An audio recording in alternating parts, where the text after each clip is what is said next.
It really is a privilege for me to have the chance to speak with you. I appreciate that. And let me also thank Tracy Osborne and Leslie Gannon and their colleagues for their efforts in putting together such a terrific conference.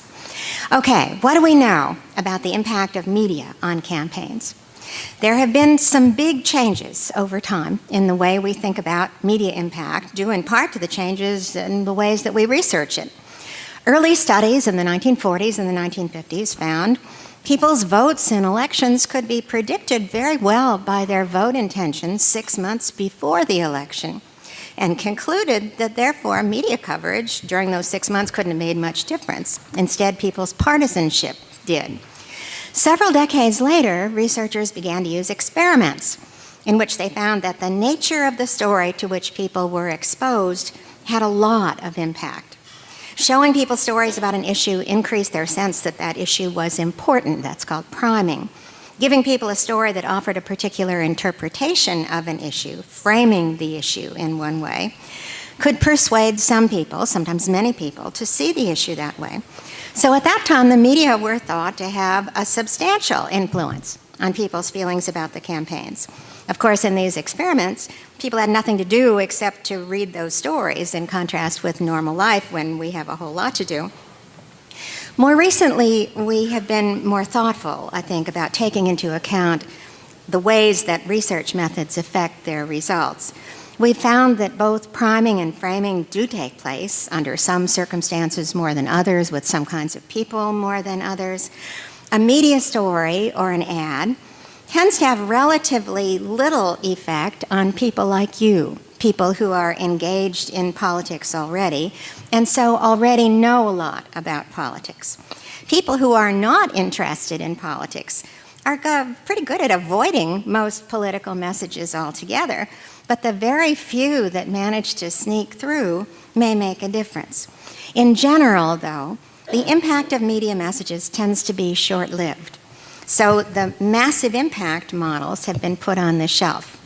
Well, at least for the sake of argument, I'd like to dust some of them off for a few moments. Most of us do develop a party identification fairly early in life, and that limits our need for any further political information. Most of us just simply vote our party ID. We don't tell people that in polls, but we do. But even though we don't need to, some of us continue to take in information about politics.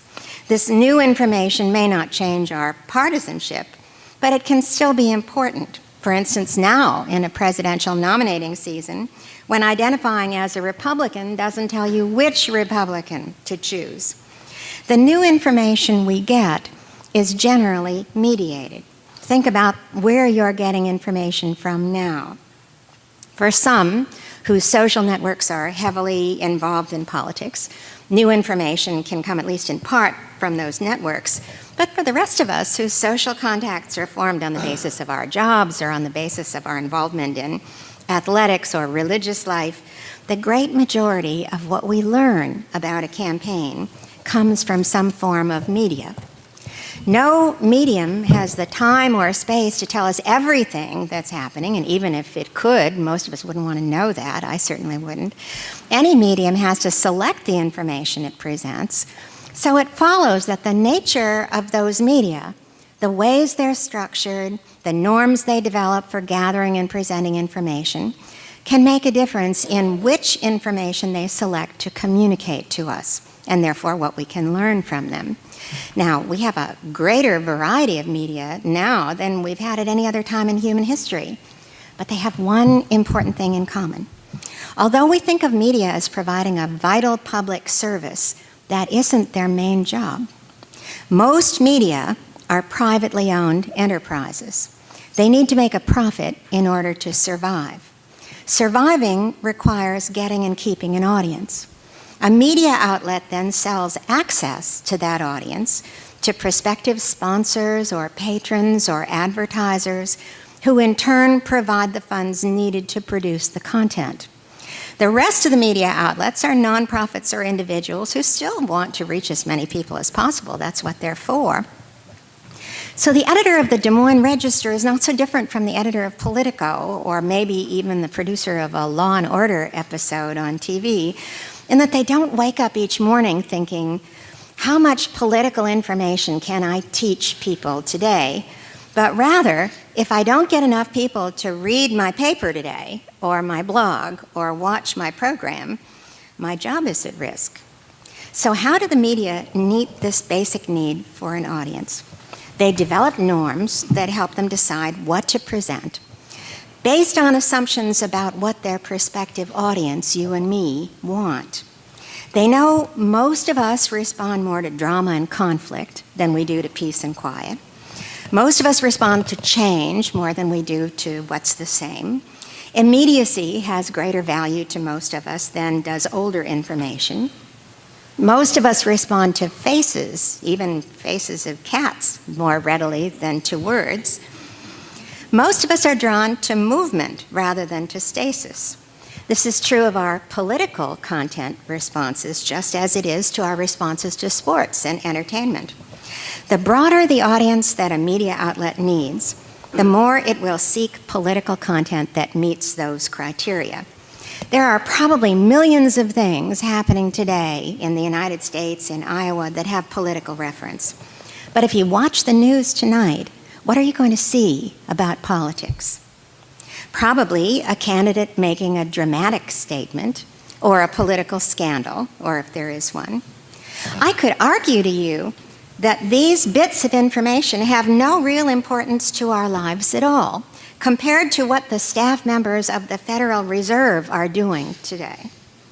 But we're not likely to see a story about the staff of the Federal Reserve on the news tonight, because the inner workings of the Federal Reserve just don't score very high on drama and immediacy and conflict and good pictures. Nothing personal about the staff members of the Federal Reserve. Similarly, if your main sources of information about crime are broadcast news outlets, you'll probably come to think of crime as defined by robberies, people shooting one another, because pictures of a crime scene meet media norms, even if they don't tell us much that's generalizable about crime in the United States today. Now, clearly there are a lot of different media, and they can meet the need to keep an audience in many different ways, but there are enough commonalities in the ways that these norms work that they can affect our views over time. Just as the constant stories about the man robbing a convenience store can influence our beliefs about what crimes we need to worry about and how often certain types of crimes occur. Not because robbing a convenience store affects your life more than, for example, insider trading does, but because one provides drama and conflict and good pictures that meet the media's need for an audience more than the other one does. So how do these media norms affect what we learn about presidential campaigns? Let's start with Donald Trump. There are several possible explanations for Trump's dominance of the presidential race so far, and one of them is a media explanation. Successful candidates figure out pretty early that media norms determine what the media decide to cover about them, and they learn how to conform to those norms. Donald Trump is a pitchman and an entertainer. He's had lengthy experience doing just that. Think about the very speech that he used to announce his candidacy. Calling immigrants who are undocumented from Mexico rapists is a great way not just to guarantee one day's headlines, but a whole week's worth of headlines, and perhaps months after that, as other sources respond to Trump's comments, and then Trump responds to those sources responding to those. Not many days have passed when Trump has not said something dramatic or conflict-filled. In other words, newsworthy. Now, you might think, well, the tone of his coverage has often been pretty negative, if not satirical. Nevertheless, although that's the case, at this point in a complicated primary season, name recognition matters a lot in public polling because most people have very little information about candidates. Normally, sheer coverage of a candidate will take him or her only so far. In a multi-candidate open seat campaign, typically one candidate jumps to the front of the pack by by gaining media attention, sometimes for what he or she does or says, sometimes for early fundraising success. The media coverage then jumpstarts a virtuous cycle for that candidate, in which the coverage leads to increased name recognition, which raises poll numbers, which bring financial and other support, which in turn generates more media coverage. But after that cycle has completed a turn or two, there's typically a shift. News media need immediacy. They need change. Unless that candidate knows to keep creating drama or conflict or good pictures, there's going to be a pause in that candidate's capacity to drive the news. That opens the door for another candidate to meet the media's needs better. Or during that pause, journalists will look for a new story by delving into the candidate's background, and that inevitably uncovers flaws. People who see themselves as big enough to take on the presidency often have big flaws, and the coverage of those flaws interrupts that virtuous cycle for that candidate. So how come that didn't happen to Donald Trump? Because he's more experienced at fulfilling media needs than his competitors are. His background as a showman has taught him to be a constant emitter of drama and conflict, like one of those machines the pitching machine that you use to do batting practice with. Journalists are too busy covering the shocker that he said today to get into the tall grass of his record as a businessman. The news hole is small, especially for politics. You can't have a lot of stories on the presidential race every day. So Trump has become a wellspring of content by which media keep audiences. That drives up his negatives as well. But he's also tapped into a segment of society that consists of formerly dominant social groups who sense that they're losing their dominance and who therefore feel that the natural order of things is under attack and whose response naturally has been outrage. So does this mean that Trump will eventually win the Republican nomination? Probably not. I wouldn't have said probably a few months ago, but I do now. Both Trump and Hillary Clinton are so universally recognized that they have probably hit the ceiling of their likely support, Clinton's ceiling being somewhat higher than Trump's. As Nate Silver points out in 538.com, Trump now has about 30% of the vote in the polls among the roughly 25% of Americans who are classified as Republicans by pollsters. That's about 8% of the electorate as a whole. Among the rest of us, his unfavorability ratings rank very high. We know from exit polls that even in Iowa, where people are particularly interested and concerned about at least the presidential race, only about a third of those who will eventually attend a caucus will have made their final decision about candidates prior to the month before the caucuses. The Trump supporters are probably in that third. It's hard to find people who have never heard of Donald Trump or who don't yet have an opinion about him. There's plenty of space, in other words, for other candidates to expand their support. And if Trump comes in second or third in Iowa and New Hampshire, you might want to think about how he would respond to losing. It's hard for imagining him staying in the race unless he's winning it. But the attention the campaign has received so far, I think, is an unusually good example of the ways in which the need of the media for audiences and the norms that have developed to meet that need cast a long shadow over what we know about politics and how we feel about it. Let me make a couple of other briefer points about media effects. First, given the explosion of media platforms in recent years, there's a lot of interesting variation to examine among different types of media. For example, some social media, Twitter in particular, Facebook to a lesser extent, carry a higher proportion of negative content than do even some of the most partisan of the broadcast media. This gives us a wonderful opportunity as social scientists to try to figure out what's fundamental about media effects and what varies by platform. But let's take an example of the latter. The broadcast media have traditionally followed the norm of two-handed journalism. If you present a quote that suggests one particular point of view, You need to present the other hand in order to maintain a broad, diverse audience. So if a source says that climate change is real, the reporter feels the need to quote another source saying it's not real. Now, that's sensible enough on questions of pure opinion, should Facebook have a dislike button, for example. It's not quite so sensible on matters of fact. But the problem is that in the current climate of partisan and ideological polarization, which Matt Lewandowski will tell you more about later, what constitutes facts has become open to partisan controversy to a greater extent than it might have been 50 years ago. Yesterday, as one instance, USA Today had a story about the Planned Parenthood shooting in Colorado, and the story ended with, on the other hand, some argue that Planned Parenthood was responsible for the shootings because it does abortions. Another example, some political scientists have examined what's called asymmetric polarization.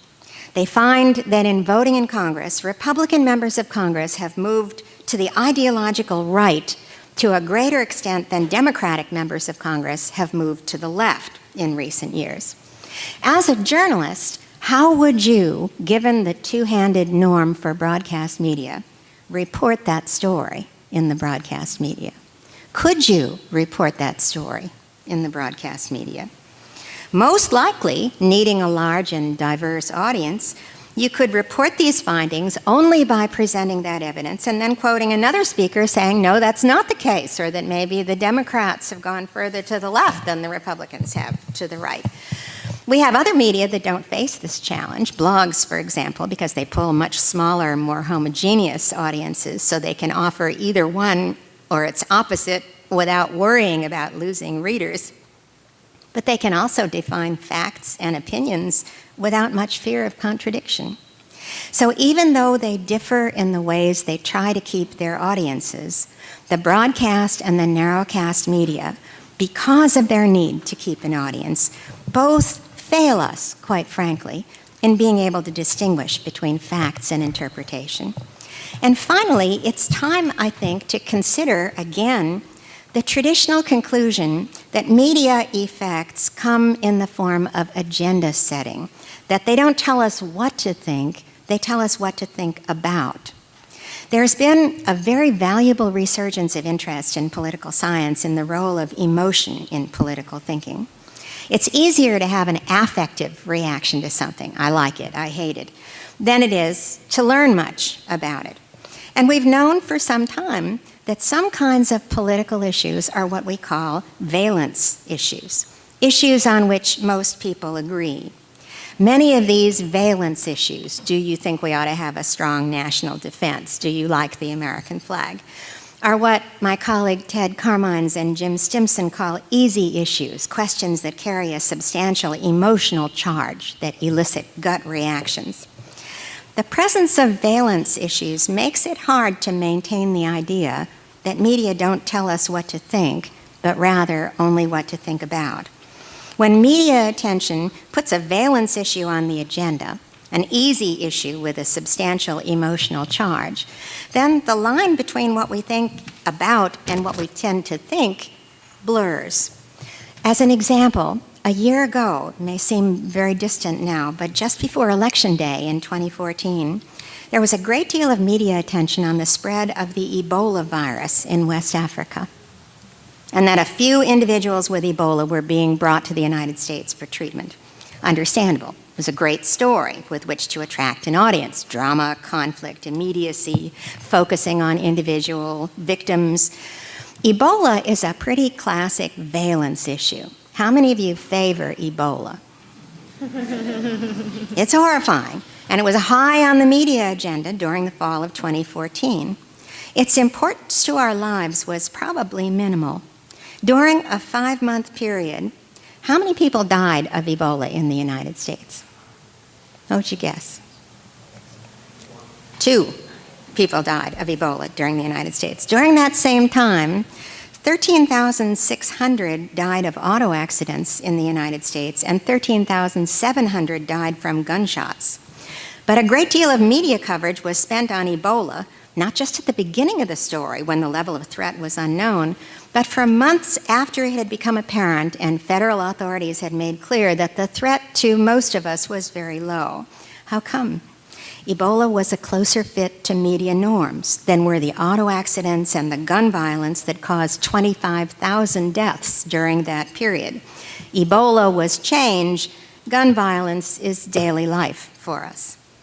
Did the coverage of Ebola, a valence issue that generates a lot of fear, affect voting behavior right before the 2014 election, when we elected all the members of the House of Representatives and 1/3 of the members of the Senate? Fear is a powerful emotion. Could it have affected some voters' more general sense of personal security or national security? Now, note that the coverage didn't come about because the media outlets intended to influence public opinion on the state of the nation or to affect election results. It came about because of media norms, because the real media bias is toward its own survival, just as yours and mine is, by attracting viewers and readers. To that degree, it's harder to argue that media coverage influences only what we think about and not what we think. There are a lot of other fascinating questions that can be raised about the impact of media coverage on campaigns, and I will leave it to my colleagues on the panel to do that. Let me simply conclude two things. One, that in their capacity as our eyes and ears in the political world, media inevitably create distortions in the picture they convey of American campaigns, with different distortions being created by different types of media, not because they intend to distort, but simply because of the norms they have developed in order to survive. And two, should we care? Of course, but probably not as much as for the current state of campaign finance, because the diversity of views reflected in the growing and fragmented media universe is much greater than the much more concentrated views reflected by big campaign donors in recent years. Thank you.